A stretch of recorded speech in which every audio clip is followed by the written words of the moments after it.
Ok, pessoal, já de volta e o Facebook aqui, vai o pessoal aqui discutindo, debatendo pra caramba no Facebook. Eu acho isso extremamente importante. Quero você continuar debatendo com a gente. Educação para crianças especiais, o Carlos Martins está aqui com a gente, daqui a pouco o doutor Alexandre Paim está chegando. O Carlos Martins está aqui com a gente e vai apresentar um convidado que a gente tem aqui um tempo para falar sobre educação de crianças especiais, que eu acho que é uma coisa que falha muito aqui no Brasil. Será que eu estou errado? Carlos Martins, bom dia.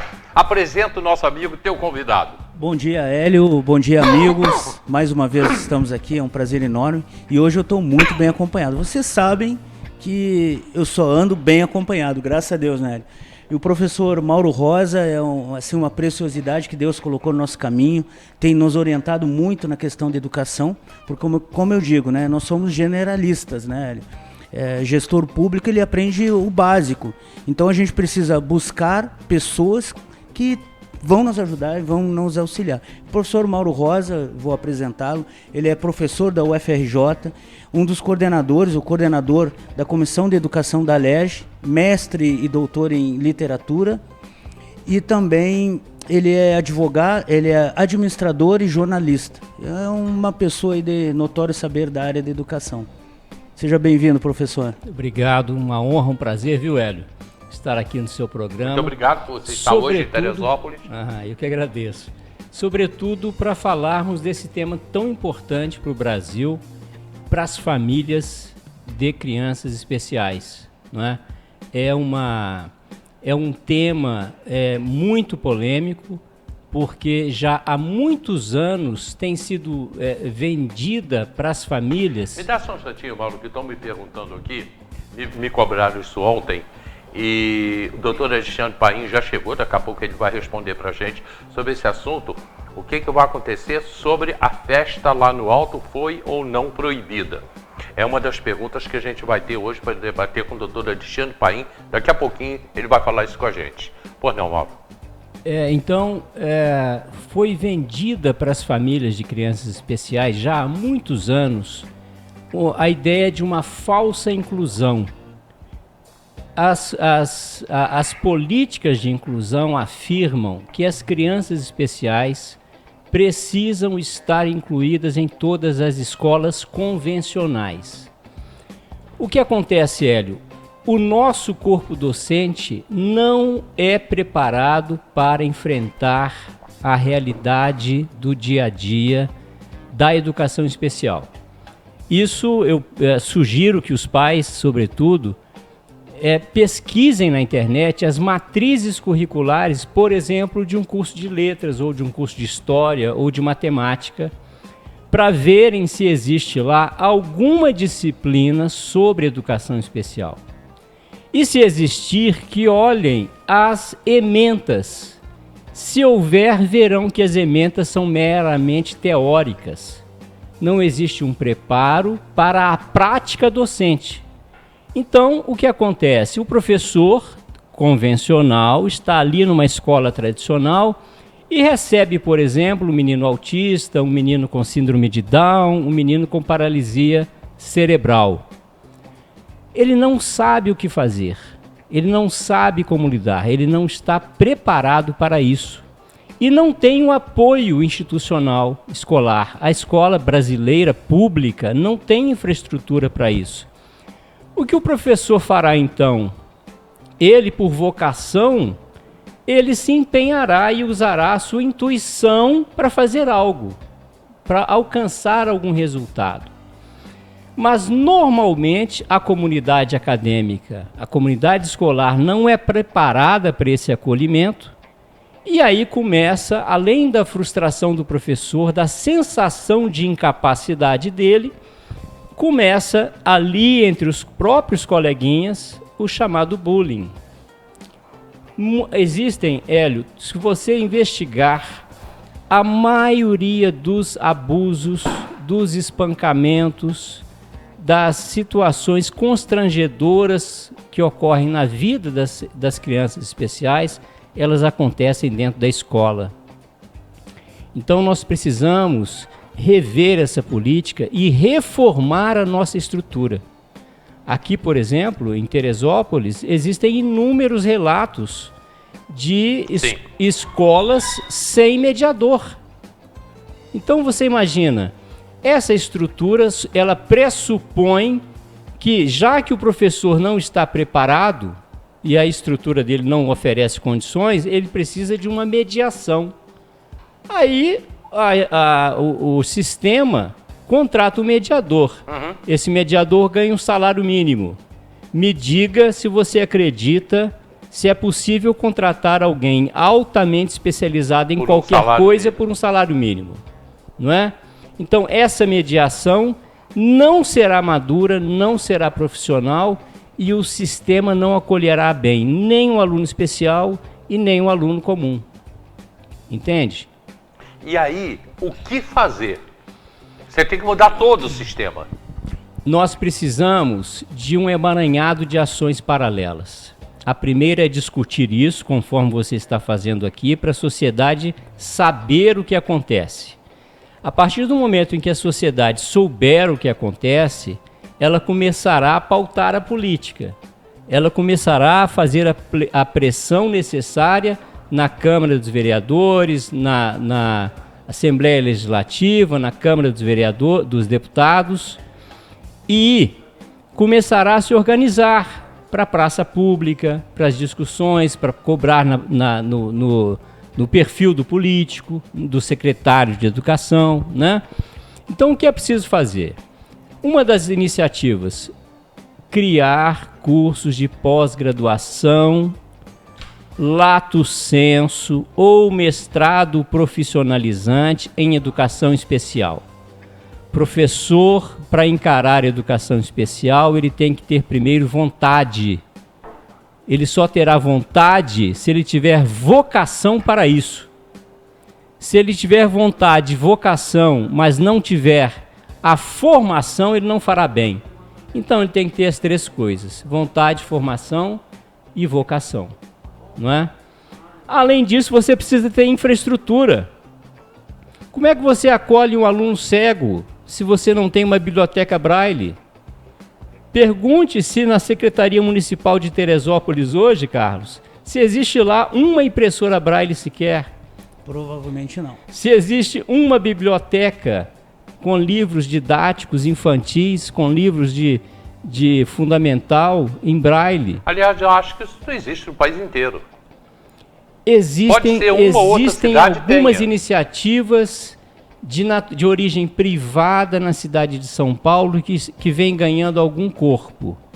Mas no Brasil é raríssimo, raríssimo.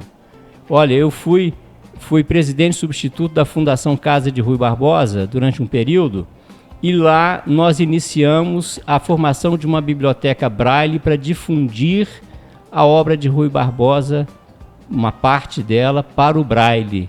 Foi a primeira iniciativa no Brasil de impressão de textos de Rui Barbosa em Braille. Então, imagina, nós teríamos que ter Monteiro Lobato em Braille, Cecília Meirelles em Braille, os clássicos da literatura infantil, Irmãos Grimm em Braille. Nós teríamos que ter pequenos vídeos com traduções em libras, vídeos com libras, um tradutor, um intérprete, lendo com a legenda do texto clássico e o sinal de Braille, de libras, perdão, para a criança surda. Percebe? Existem inúmeras iniciativas que podem ser feitas, que devem ser feitas, e que são baratas. Uma boa impressora Braille custa R$40 mil. O que é 40 mil para uma Secretaria de Educação? O orçamento municipal gira em torno aí um pouco mais de R$1 milhão, R$1 bilhão. 40 mil reais não é nada. Não é nada, absolutamente nada. Né? Se for colocar o custo-benefício disso, a qualidade de vida que vai trazer para a criança e para a família é imensurável. Você colocaria dentro também disso aí, no caso, especialização de professores, de profissionais para cuidar com a criança especial. Exatamente. O professor estava falando em relação a pessoas que recebem um salário mínimo para cuidar das nossas crianças especiais, ou crianças atípicas, como quiser falar. Nós tivemos há pouco tempo o caso de pessoas que integravam o projeto POT, que estavam cuidando das crianças. Só que são pessoas que não têm a qualificação técnica, elas estavam ali na boa vontade. E nós sabemos que há boa vontade. Muitas vezes ela estava cuidando como se ela estivesse cuidando do próprio filho. O pote foi desviado da sua... Não vou trazer esse debate agora, não. Realmente. Foi desviado da sua real intenção. A intenção do pote, que é o Programa de Orientação ao Trabalho, é você pegar uma pessoa que está precisando, que está sem emprego, você bota... pessoas que saíram até estavam presas do sistema prisional. Violência doméstica. Pequenos delitos, naturalmente, né? Não é pegar um bandido e botar no pote. E você coloca ali durante 2 anos, dando oportunidade para quando terminar o período de 2 anos, ele continuar trabalhando aí sim, sendo contratado pela prefeitura, enfim, mas isso foi desviado. Infelizmente. O programa de orientação ao trabalho, a ideia é muito boa. Sim, a ideia é excelente. Politicamente ele foi desviado. E há outras medidas, Hélio, isso a nível de políticas públicas, na área de gestão pública, que é a criação de um centro especializado para cuidar dessas famílias, isso eu digo família como um todo, famílias que possuem um membro com necessidades especiais. A exemplo que nós temos, né, professor, em Maringá, São Paulo, tem algumas cidades que já possuem isso. Aqui no Rio de Janeiro também temos. Então, nesse centro especializado, isso não custa muito para o município. Lá, a família vai ter atendimento psicológico, psicomotor, nós teríamos, no caso, um psicopedagogo, um psicólogo, um neurologista, um nutricionista, porque principalmente crianças com autismo, ela tem dificuldade de alimentação. Eu falo isso até porque a minha esposa, ela é nutricionista e ela trabalha com crianças com autismo. Inclusive, ela fez um curso que chama de ABA, né? Para poder cuidar dessas crianças. Então, lá nesse centro, isso é uma ideia aí para, quem sabe, o futuro prefeito, isso tem que ser uma missão, cuidar dessas famílias, sendo que em Teresópolis nós já temos aí em torno de 3.000 pessoas, crianças com autismo, é um número expressivo. Sem falar outras especialidades, digamos assim. Até a PAI hoje atravessa por momentos financeiros. Sim, tivemos um problema sério agora com a PAI aqui em Teresópolis. A PAI atravessa por problemas sérios hoje. E uma outra questão, Hélio, que até o nosso amigo advogado está aqui, ele vai Alexandre. Ele sabe bem disso, nós temos uma dificuldade muito grande de conseguir o benefício do LOAS através das vias administrativas, tem que judicializar. Então, nesse centro também teria a necessidade de termos advogados para ajudar essas famílias, porque muitas vezes as famílias com crianças com necessidades especiais, elas são da nossa periferia, pessoas com uma certa limitação econômica financeira. Então, o município tem a obrigação de cuidar das nossas famílias que possuem crianças atípicas, crianças especiais. Isso cabe ao nosso poder público a olhar com mais carinho para isso. E o centro especializado, professor Mauro Rosa, viria para suprir essa necessidade. Claro. Orientar as famílias, cuidar dessas famílias. Professor, isso pode ser um projeto municipal? Esse projeto de você especializar o profissional? No caso da educação para crianças especiais? Pode, claro, porque veja só, a educação infantil ela está sob a responsabilidade dos municípios. Do município. Todos esses grandes problemas que afetam a educação das nossas crianças, elas estão sob a responsabilidade do prefeito executivo e do seu secretário, não é? Então, veja bem, o governo federal ele descentraliza através do Fundeb verba para a formação continuada de professor, que cai nos cofres do município. Tudo, Hélio, tudo está na questão da má gestão e do interesse, a vontade política efetiva. Uma coisa é você ter um prefeito comprometido com a população de fato, com seu mistério, e outra coisa é você ter um prefeito comprometido com os próprios interesses, né? Querendo se enriquecer com o erário público, através do erário público. Então, se você tem a gestão comprometida, é possível, sim, publicar editais pela Secretaria de Educação para um chamamento público para, por exemplo, instituições privadas se apresentarem um programa de formação continuada em educação especial para formar os professores. E o executivo, ele pode criar um abono, por exemplo, para estimular a adesão da categoria do magistério a se especializar, a se dedicar mais intensamente à educação especial. Então, essa ideia do Carlos de criar centros especializados, vejam, e os pais que têm esse afã, esse desejo de ver as crianças interagindo com outras, isso continuará acontecendo, porque um centro especializado desse, ele pode ser montado dentro de uma das grandes escolas do município.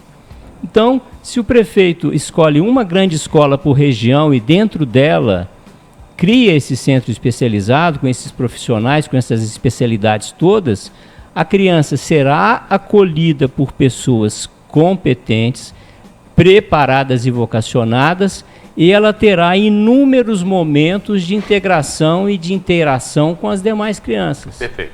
Professor, eu quero agradecer muito a sua participação aqui, agradecer ao Carlos, mas eu estou fechando que hoje o nosso tempo é tempo, né?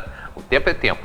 Mas eu gostaria de tê-lo aqui uma outra vez, inclusive com a participação aí eu vou achar um professor, estou pensando aqui numa professora que conversa muito comigo sobre isso, para que a gente pudesse debater mais amplamente esse assunto aqui em Teresópolis. Carlos, topa fazer isso? Topa, lógico, trazer uma professora seria aqui. sensacional, sensacional. Para que a gente possa conversar mais sobre esse assunto. É um assunto muito sério, Sim. A questão das crianças especiais, e a gente precisa lembrar que não é só do tempo que nós estamos vivendo hoje. Essa questão dessa negligência com as nossas crianças especiais, ela vem durante muitos anos. Porque quem não teve na infância um amigo com síndrome de Down, né, um amigo autista, que era um pouco diferente dos outros. E os nossos governantes, eles não se preocuparam com isso. Negligenciaram. Hoje essa população aumentou. Aumentou e nós não temos uma infraestrutura no nosso município de Teresópolis, como a gente está falando. Então precisa ser repensado e repensado com seriedade e através de pessoas qualificadas. Não é esse ou aquele, né, por mais interesse que ele tenha, se ele não for especializado, se ele não entender do assunto, né, professor Mauro Rosa, não vai adiantar nada, a gente vai continuar mais do mesmo. E a gente precisa mudar isso. Cuidar das nossas crianças, das nossas famílias, que tenham portadores de necessidades especiais e com carinho, com amor. Precisamos de mais amor na nossa cidade. Muito obrigado, professor. Fica aqui o convite. Obrigado. O Carlos vai lhe trazer de volta aqui. Viu? Com certeza. Obrigado. Muito obrigado. Olha só, gente, estou indo para o comercial já. Doutor Alexandre Paim conversando com a gente. E lembrando o seguinte, preços da Original Drogaria, que eu nem peguei hoje. As ofertas da Original Drogaria, vamos para lá agora. Original Drogaria, Dia das Mães, ofertas somente hoje, sexta-feira. Então vamos lá. Semana Especial das Mães. Todos os dias ofertas especiais para você. Buscofem, pacote com... são 2 caixas do Buscofem. R$ 20,99 o Buscofem. R$ 20,99. O Centro Essencial, esse é ótimo. E tá barato, gente. O Centro, normalmente, esse é um produto muito caro. Centro Essencial, com 30 comprimidos. R$ 29,99. A unhas postiças, para a mulher ficar mais bonita, para a mamãe ficar mais bonita. Caixa com 24, R$ 10,99. R$ 10,99. Tintura Coriton, exceto na cor amônia, R$ 9,99. Perdão, exceto sem amônia. Exceto sem amônia, R$ 9,99. Cor e tom, tintura. O Advil, 400 mg, caixa com 16, R$ 36,99. As ofertas são para Bom Sucesso, Vargem Grande, Alto e Várzea, nas lojas de Bom Sucesso, de Vargem Grande, do Alto e da Várzea. Em 3 minutinhos a gente está de volta.